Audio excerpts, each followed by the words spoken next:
Everyone refused to save the paralyzed alien warrior except this human soldier.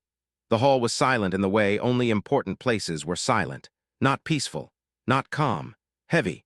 Rows of alien delegates sat in curved tiers that rose toward the high ceiling.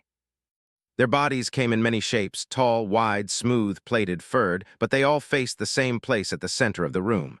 A raised platform of dull silver metal. Cold, clean, empty, almost empty. On the platform lay the alien warrior. He was long and angular, his dark blue skin patterned with faint silver lines that once glowed during combat focus.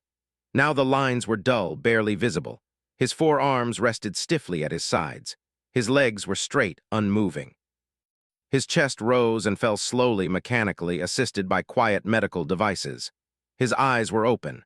They followed every movement in the chamber. He could see, he could hear, he could think. He could not move. The warrior's name, translated into coalition standard, meant shield before the storm.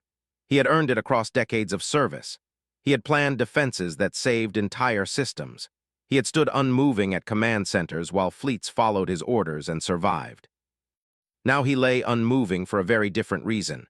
Neural cascade failure, said one of the medical officials, its voice calm and flat. Complete motor paralysis, no regenerative pathway available. Another delegate clicked its mandibles in agreement. Consciousness intact, but irrelevant. Irrelevant. The word echoed louder in the warrior's mind than any sound in the chamber. Resources required for long-term support exceed acceptable limits, the official continued. Probability of functional recovery, 0. The warrior did not feel fear. His species had evolved beyond that long ago. What he felt was something colder. Dismissal. Around the hall, representatives shifted slightly, some glancing away from the platform. Others looked directly at him, their expressions unreadable to a species that relied on posture and movement for communication. He could not posture. He could not move. Therefore, to them, he could not speak. The recommendation, the official concluded, is termination of life support within one cycle. No one objected, not his people, not his allies, not the civilizations that had once praised his strategies and carved his name into memory crystals. They did not see cruelty in the decision. To them, it was efficiency. A broken tool was not mourned, it was recycled or discarded. The warrior understood this logic. He had enforced it himself once. That understanding did not make it easier to accept. At the edge of the chamber, near a support column that barely fit his species, size, stood a human soldier. His name was Daniel Reyes. He was not seated with the delegates. Humans did not have a full seat in the coalition yet. They were still considered a probationary species, useful in logistics, engineering, and ground coordination. Emotional, unpredictable, too attached. Daniel wore a simple uniform with no decorations beyond rank markings. He was there as a liaison escort meant to observe and report, not to speak. He had been quiet the entire session, but his eyes had not left the platform. He had seen injured soldiers before, human soldiers. He had seen friends who could no longer walk. Some who could no longer speak. Some who needed machines just to breathe. They had not been called irrelevant. They had been called alive. When the medical official finished speaking, the hall remained silent. This was expected. Silence was consent. Daniel felt his chest tighten. He knew the rules, he knew the limits of his role. He knew that speaking now would not change the outcome. Still, his hand rose, slowly, deliberately. The motion drew attention immediately. Heads turned, eye clusters focused, sensory organs shifted toward him. The presiding arbiter, a tall, translucent being whose internal light pulsed softly, paused. "The human liaison has indicated," the arbiter said, "a request to speak." Murmurs rippled through the chamber, not words, but signals of confusion. The arbiter turned its glowing gaze to Daniel. "This matter has concluded," Daniel swallowed. "With respect," he said, keeping his voice steady, "I don't think it has." The warrior's eyes shifted. They focused on the human. No one had spoken for him before. The arbiter's light dimmed slightly, a sign of irritation. "The subject's condition has been fully assessed." "I understand that," Daniel replied, "but I haven't heard anyone ask him anything." A pause, the medical official tilted its head. "He is paralyzed," Daniel nodded. "Yeah, I can see that." The words came out sharper than he intended. He took a breath. "But he's conscious, aware, thinking right." "That is correct," the official said. "Then maybe," Daniel said carefully, "we should ask him if he wants to live." The chamber erupted not in noise but in reaction. Shock signals flashed. Chemical markers changed. Delegates leaned toward one another. The arbiter's glow brightened, then steadied. Desire is not a relevant metric. Daniel clenched his fists at his sides. It is to humans, he said. Several delegates shifted their attention fully to him now. Some studied him as if he were a strange specimen. Human emotional frameworks, said one representative, its voice layered and distant, are inefficient. Daniel met its gaze. Maybe. But they keep us from throwing people away. The warrior listened. He had studied humans, watched them work, fought beside them in limited engagements. He knew they were strange, loud, expressive, slow to accept loss. He had never expected one to stand here for him. The subject species, the medical official said, has no precedent for continued existence without function. Daniel looked back at the platform, at the unmoving body, at the eyes that followed him. Then maybe, he said quietly, that's the problem. The arbiter was silent for a long moment. When it spoke again, its voice carried the weight of authority. The coalition acknowledges the human perspective, it said. However, this is not a decision for debate. Daniel's heart sank. Life support will be maintained for one cycle, the arbiter continued, to allow the human liaison to conclude observation. Relief hit Daniel like a physical force. One cycle. It wasn't much, but it was something. The platform began to lower, medical units activating around the warrior. Delegates began to rise, their interest already fading. The decision to them was temporary noise. Daniel did not move. He waited until the chamber was nearly empty before stepping closer. A medical drone hovered in front of him. Interaction is unnecessary, it said. I disagree, Daniel replied and stepped past it. He approached the platform slowly, making sure his movements were calm, non-threatening. He had learned that lesson early when working with non-humans. When he stood beside the warrior, he finally understood the scale of what he was seeing. The alien had been built for motion. Every muscle, every joint, every line of his body spoke of control and precision. Now all of that was trapped. Daniel pulled a small translation unit from his belt and adjusted it. I don't know if you understand me yet, he said softly, but I'm Daniel. The device hummed, converting his words into pulses of sound and light. The warrior's eyes widened just slightly. Understanding, Daniel let out a slow breath. Good, that's good. He leaned against the platform railing. They didn't ask you anything. That's not right. I don't know if I can change their minds, but I can at least stay. The warrior did not respond. He could not nod, but his gaze did not leave Daniel's face. For the first time since the neural failure, something unfamiliar stirred in his mind. Not hope, something smaller, less dangerous. Attention.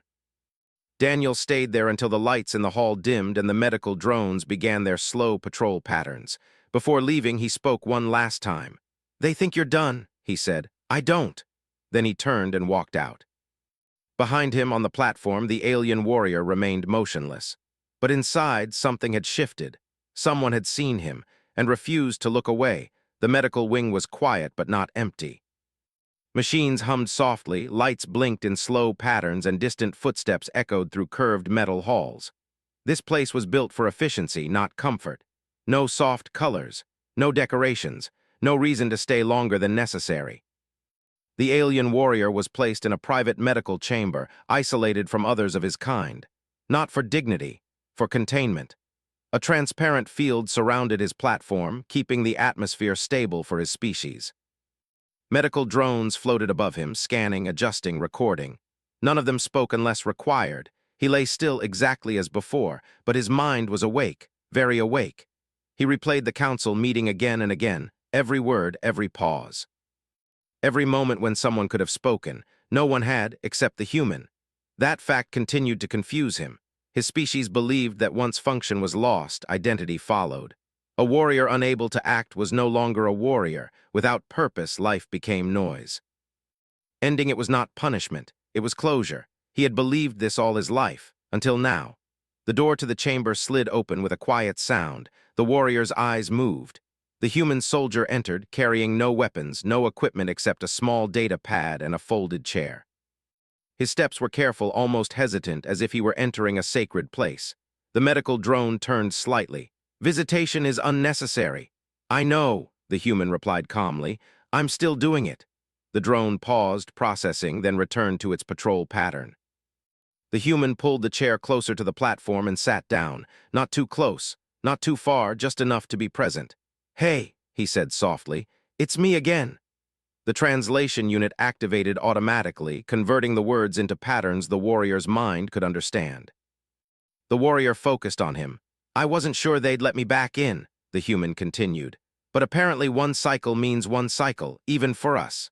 The warrior wondered why the human spoke as if expecting an answer. No one spoke to him anymore.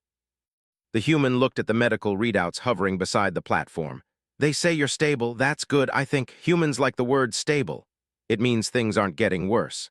He paused, then smiled faintly. "Sometimes it also means nothing's getting better. But we'll deal with that later." We, the warrior, examined that word.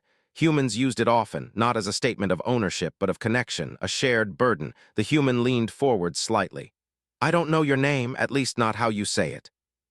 The translation earlier gave me something like shield before the storm. That sounds important." The warrior remembered earning that name, long ago, before stillness. "Yes," he said. The word did not pass through his mouth. It passed through thought, through the neural interface still connected to his mind. The medical systems detected the intentional signal and converted it into a faint sound. The human froze, then his eyes widened. You answered," he whispered.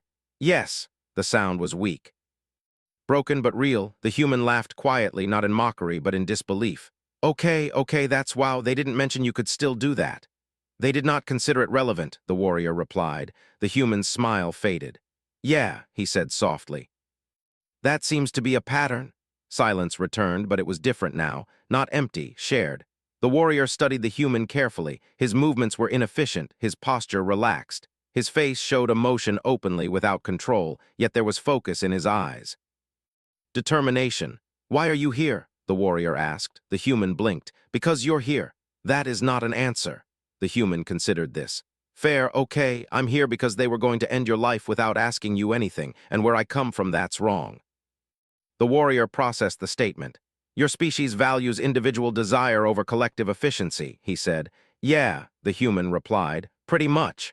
That leads to wasted resources." "Sometimes," the human admitted, "but it also leads to saving people who still matter." The warrior was silent. "Matter how?" he asked. The human tapped the data pad lightly against his knee. "That's the big question, isn't it?" The warrior searched his own beliefs. He had taught others that value came from action, from results, from measurable contribution. Now he could produce none of those. "I am unable to fulfill my function," he said. "So," the human replied. The warrior hesitated. "So I am complete." The human shook his head slowly. "No, you're changed. That distinction is irrelevant. Not to us." The human leaned back in his chair. "You know, humans figured out a long time ago that bodies break. Minds too. If we stopped caring about people when that happened, we wouldn't have much of a society left." The warrior listened. "Back on Earth," the human continued, "we've got soldiers who can't walk anymore, pilots who can't fly, scientists who can't see. They don't stop being who they are. They stop performing their roles," the warrior said. "Sure," the human agreed. "But roles aren't the same as worth." The warrior felt something uncomfortable form in his thoughts, a crack. "If I cannot act," he said slowly, "what remains?" The human answered without hesitation. "Experience, knowledge, perspective, choice." The warrior considered this. His species did not use paralyzed minds to advise. They believed physical presence was necessary for authority. Humans did not. "That is inefficient," the warrior said. The human smiled slightly. "You keep saying that like it's a bad thing." The medical drone floated closer. "Extended interaction is not medically beneficial." "Neither is isolation," the human replied. The drone paused. "Noted," it said, then drifted away. The warrior watched it go. "You defy protocol easily," he observed. The human shrugged. "Protocol didn't save you." Another silence, this one heavier. "Why did they abandon me?" the warrior asked. The human did not answer immediately. "Because they're afraid of weakness," he said finally, "and because it's easier to erase someone than to rethink a system." The warrior absorbed this. "My people believe fear is an obsolete trait," he said. The human gave a soft laugh. "Yeah, humans tried believing that once, didn't work out." The warrior felt something unfamiliar again, not pain, not fear. A growing awareness that the rules he had lived by were not universal truths. "They will end my life support after one cycle," he said.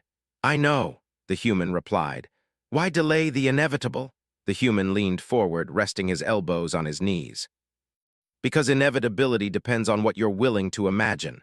The warrior studied him. What do you imagine? He asked. The human hesitated. Honestly, I don't know yet, but humans are really good at finding workarounds. Workarounds around paralysis? The warrior asked. Yeah, the human said. We've been doing that for centuries. The warrior processed this.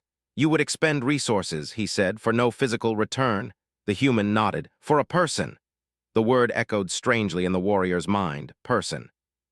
A being whose existence was not conditional. The human stood up, folding the chair. I'll be back tomorrow, he said, assuming they don't throw me out. You are persistent, the warrior noted. The human smiled. That's one of our worst traits. Before leaving, he paused at the door. Oh, he added, you should know people are already asking questions. The warrior focused sharply. Who? Engineers, doctors, other humans, some non-humans too, the human said. Turns out when you stay with someone everyone else gave up on, it makes noise. The door slid shut behind him. The warrior was alone again, but not abandoned. For the first time since the failure, he allowed himself to consider a thought his species had never permitted. What if existence did not end when usefulness did? What if stillness was not the same as absence? The machines continued their quiet work. The lights dimmed slightly, and inside the unmoving body of the alien warrior, a new calculation began. Not about battle. Not about efficiency, but about possibility. The idea did not begin in a meeting room. It began in a hallway. Daniel Reyes stood outside the medical chamber, leaning against the wall, staring at the floor. His hands were deep in his uniform pockets, fingers clenched tight. He had spent the night awake, replaying every word the alien warrior had said. If I cannot act, what remains? Daniel knew the answer. Humans had answered that question many times before, but convincing the rest of the galaxy was another problem. Footsteps approached. Daniel looked up to see Dr. Myra Caldwell walking toward him, her tablet tucked under her arm.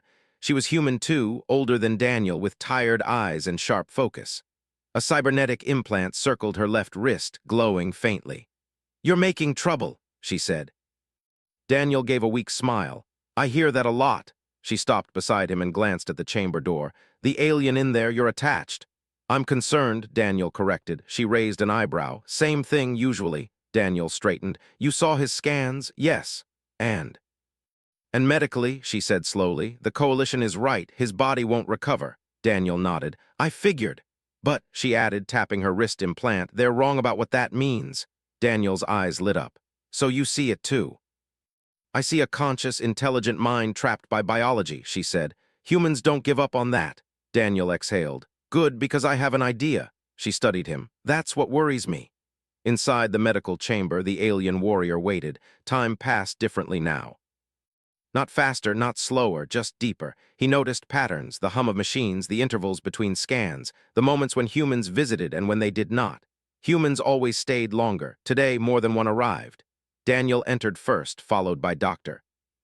Caldwell and two human engineers. They carried equipment, not weapons, not restraints, but tools, cables, interfaces, light frames. The medical drone reacted immediately. Unauthorized equipment detected. Dr. Caldwell did not slow. Research exemption, she said calmly. Human jurisdiction. The drone paused, processed, and drifted aside. The warrior watched everything. You brought others, he said. Daniel smiled. Yeah, humans don't work alone very well. Dr. Caldwell stepped closer to the platform. You're awake and responsive. Good. That makes this easier. What are you planning? The warrior asked. Daniel exchanged a glance with her. Adaptation, Daniel said. The warrior processed the word. My species adapts through evolution, he replied, not intervention. Dr. Caldwell shook her head. Humans adapt through refusal. The warrior focused on her. Refusal of what? Limits, she said. They began setting up equipment around the platform. A frame arched over his body, projecting soft light. Sensors aligned with his neural interface points. This is impossible, the warrior said. Daniel met his gaze. That's what they told humans when we tried the same thing on ourselves. The warrior searched his memory. Explain. Dr. Caldwell spoke gently. Humans have been dealing with paralysis for centuries.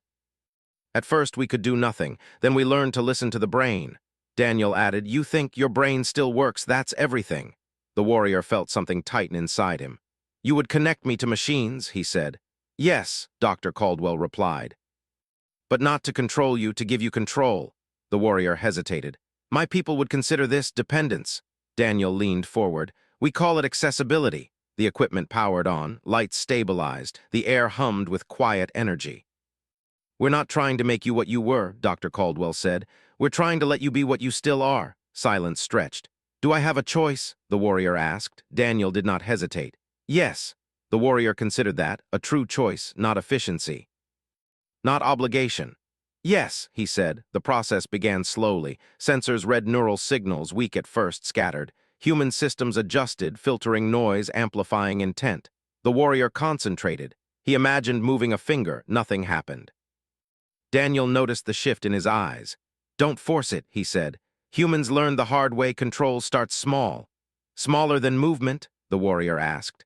Choice, Daniel replied. The interface flickered. A single symbol appeared in the air. The warrior froze. I did not command that, he said. You did, Dr. Caldwell replied, just not the way you expected. The symbol changed shape. The warrior's mind raced. He focused again. The symbol brightened. Daniel laughed softly. There it is. Across the station, attention began to shift. Coalition monitors detected unusual activity in the medical wing. Requests were sent, permissions questioned. Humans ignored most of them. Within hours, the warrior could manipulate visual constructs, not quickly, not easily, but deliberately. You are building a new body, he said. Daniel shook his head. No, a new interface. What is the difference? One replaces you, Daniel said. The other listens to you. The warrior understood. Days passed. The one-cycle deadline approached. The Coalition Medical Council gathered again, prepared to end life support. They were interrupted. The alien warrior appeared before them, not physically, but through a projected presence. Still, calm, speaking. Gasps rippled through the chamber. I am still here, the warrior said. I am changed, he continued. But I am not gone. Silence followed. Daniel stood at the back, heart pounding. The warrior's voice was steady. You measured my worth by motion, he said. Humans measured it by mind. The delegates exchanged uneasy signals. This state is inefficient, one objected. Yes, the warrior replied, and it is powerful. The arbiter's light pulsed slowly. You speak because of human intervention, it said. Yes. Would you choose termination if offered now? The warrior paused. No, he said. The answer echoed through the chamber. For the first time in coalition history, the decision was not unanimous. And for the first time, humanity was not quiet. The coalition did not like surprises, especially not ones that spoke. The projected image of the alien warrior remained steady in the center of the council chamber. His form was simple now, clean lines of light shaped by human systems. He did not move much. He did not need to. He spoke, and the galaxy listened. This session was convened to finalize termination, the arbiter said slowly. Instead, we are presented with an anomaly. The warrior did not react to the word. Anomaly, he replied calmly, is what my people once called humans. A ripple moved through the chamber. Daniel Reyes stood near the back wall, hands clasped behind him, trying to look invisible. He had never wanted attention. He only wanted the warrior to be heard. Now the entire coalition was staring. You are no longer biologically functional, one delegate said. Your current state is artificial, the warrior answered without hesitation. So is your chamber, so is your language translation, so is your fleet navigation. Artificial does not mean false. The delegate hesitated. That hesitation was new. Across the station, word spread fast. Medical wings reported inquiries. Engineering divisions requested access to human research. Species that had quietly discarded their injured began reviewing old decisions, and some were angry. In a private chamber far from the council hall, representatives of several older civilizations gathered. This cannot be allowed, said one, its voice sharp. If this precedent stands, our entire social structure collapses. Resources will be wasted, another agreed.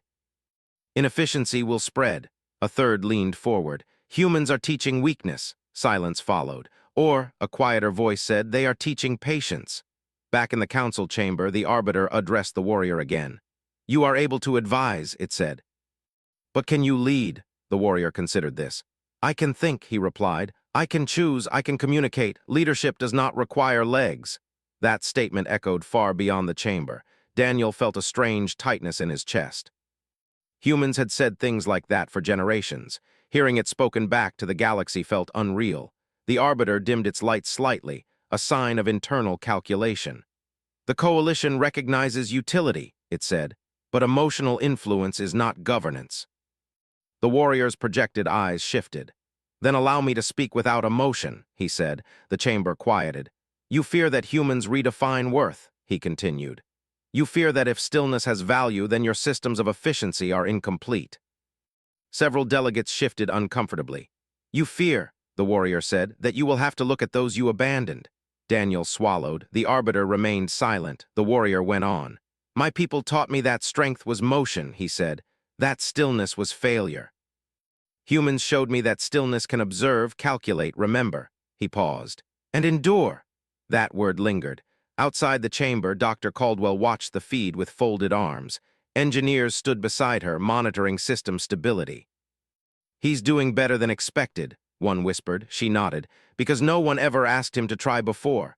Not everyone was convinced. A medical authority spoke sharply. Your current function is dependent on human systems. Yes, the warrior replied. If humans withdraw support, you cease? Yes, that is unacceptable dependency. Daniel stepped forward before he could stop himself. So is oxygen, he said. Every eye turned toward him. He froze for half a second, then he continued. Most of you need environments, tech, atmospheres not your own. Humans don't pretend independence means isolation. The arbiter studied him. You speak out of turn, it said. Daniel nodded. Humans do that too. A strange sound moved through the chamber. Laughter, not loud. Not universal, but real. The arbiter raised a lighted limb. Silence returned. The issue before us, it said, is not this individual alone, it is the principle he represents. The warrior waited. Humans intervene where others conclude, the arbiter continued. They invest where efficiency predicts loss. That is correct, Daniel said quietly. The arbiter turned back to the warrior. What would you do if allowed to continue? The warrior did not answer immediately. He thought of battles he once planned. Of lives saved through calculation, of lives lost through indifference. I would advise, he said. I would observe, I would teach my people that survival is not the same as motion. A sharp intake of breath came from his species' delegation. That is heresy, one of them said. The warrior looked toward them. No, he replied, it is growth. The chamber fell silent again. This time the silence did not mean agreement, it meant struggle. Hours passed. Arguments rose and fell, logic against tradition, efficiency against empathy, fear against possibility. Humans spoke less than others. They listened. They waited. They always had. Finally, the arbiter spoke. The coalition will suspend termination, it said. A trial status will be granted. Daniel's knees nearly gave out. The subject will continue in advisory capacity, the arbiter continued. Human systems will be monitored. The warrior inclined his projected head slightly. Thank you, he said. The arbiter added, this decision is provisional. Daniel smiled faintly. So was humanity, he whispered. In the days that followed, the station changed. Slowly, carefully. Delegates began visiting the medical wing not to observe a failure but to ask questions. How do you think without movement? What does stillness teach? What did humans see that we did not? The warrior answered all of them, not with anger, not with pride, with clarity. Daniel continued to visit every day. Sometimes they talked, sometimes they sat in silence. You've started something, the warrior said once. Daniel shrugged. We always do. You are not afraid of destabilization? Daniel thought about Earth, about history, about mistakes. Change is scary, he said, but so is staying the same forever. The warrior processed that. Across the coalition, systems updated quietly. Medical policies revised, resource models adjusted. Not everywhere, not all at once, but enough to matter. And somewhere deep in the networks of the galaxy, a simple idea began to spread. A being did not stop existing when it stopped being useful. And humans. Humans stayed.